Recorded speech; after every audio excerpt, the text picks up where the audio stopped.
clustered east. Bow swing.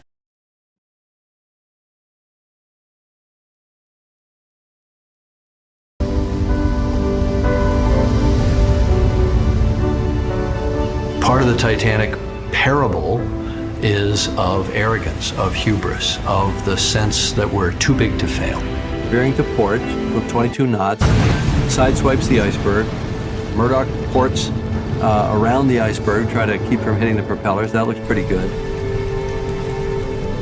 Okay, so now we're watching in accelerated time. We see the first 5 compartments flood. They equalize pretty quickly. Bows pulled down. We see the port list. Port list looks right. That looks like about 9 degrees. Well, you can really see the effect of that list on the flooding.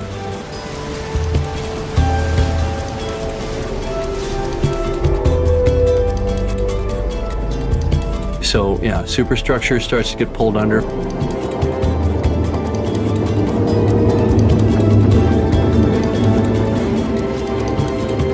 Funnels collapse at their base.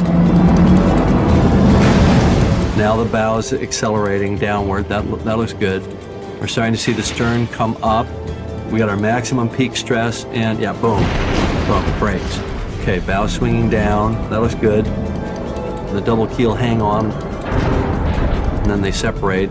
Bow plunges straight down. All right, we got mast snapping Everybody always back. talks about how it's planing forward. Yeah, it's planing forward, but if you looked at this, you'd just say it was falling. Yes, it's planing forward, and that accounts for its displacement.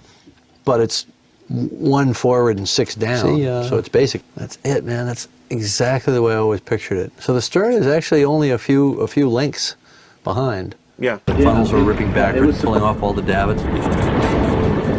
Bow's going down like a torpedo. Here's the angle when it falls through into a stable position. Let's see the stern. Heeling way over to port. That looks right. And she goes, yep, that's right. She goes almost vertical just when she goes under, and then boom, implodes. Now she accelerates, and all the stuff starts to rip off. You see the shell plating going. There goes the double bottom frisbeeing off. And the stern's falling through. So now the stern's falling aft end down. And we see the spiraling. Here comes the bow. Bow is falling in a stable position, and it hits, yeah, boom. It kind of breaks its back, and we see the hydraulic outburst and the downblast effect. Let's see the stern. We see the shell plating blown off, decks, everything kind of settling around it. Looks like a big airplane crash site. Bada bing, bada boom. That's exactly what we're looking for. Here we find the bow and stern sections 600 meters apart. We find the ship's boilers clustered east of the stern, cargo cranes sheared from the deck, broken pieces of funnel, ground up shell plating, sections of the ship's keel or double bottom. Its open end is ragged, it's not a clean break. At first glance, it appears the farthest object north, but there's the #1 cargo hatch, and that's 80 meters forward of the bow. And the hatch bolts are all severed. So what did that?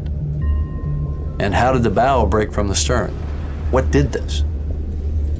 The stern points south, facing the opposite direction of the bow, and looks like a bomb hit it.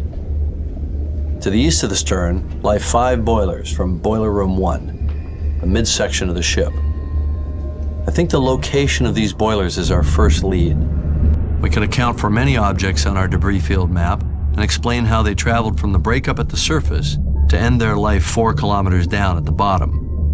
But not every part can be so easily explained. Either at the moment of initial impact or at the moment that the ship slams down, the hydraulic forces inside the ship are enough to blow this hatch off.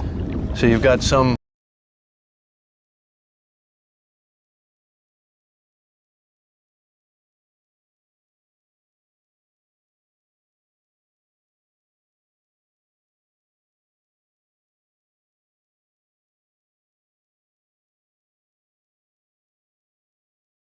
internal overpressure here that's hydraulic, and over the large area of that #1 hatch, it just breaks every bolt at the same time.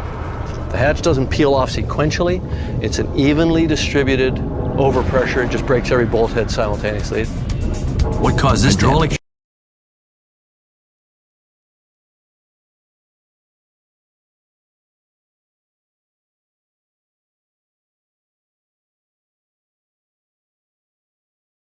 outburst? Are we missing something? So you've got this big wreck coming down through the water column. It's pulling water down with it, and it's been moving for miles, literally at 25 miles an hour, pulling along this wake behind it, just like the wake behind a race car that another race car can get into and kind of draft. So there's all this moving water, big column of water. Ship hits the bottom, stops suddenly. The column of water does not stop. It comes down on top of the ship, pancakes down the roof, crushes down the decks.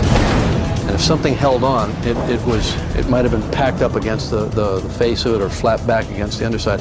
And it took a while for that to exercise. Why were those cranes there? That Where did they come from? Did they originate from the poop deck? Did they originate from the well deck or the A deck? Once we apply our forensic process, Titanic's remains in the debris field begin to tell the story of what happened on that night, April 14th, 1912.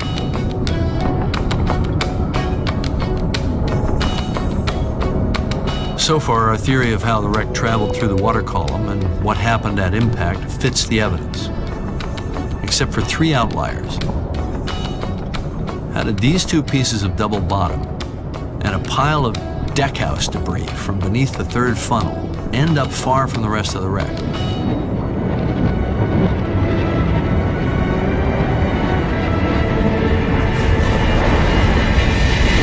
There are three pieces of the wreck whose placement on the debris field map don't make sense. They're outliers. They're enigmas because they're strangely out to the east of the hypocenter. We know from a past expedition that these two, out of the three, are pieces of Titanic's double bottom.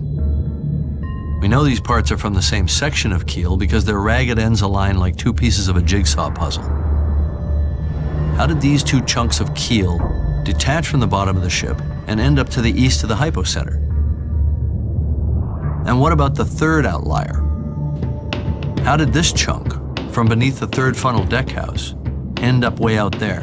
Something like this. The pieces of double bottom keel begin life together, and on the journey down, exercised apart, planning a way like an aircraft wing to where we find them today, out in the debris field.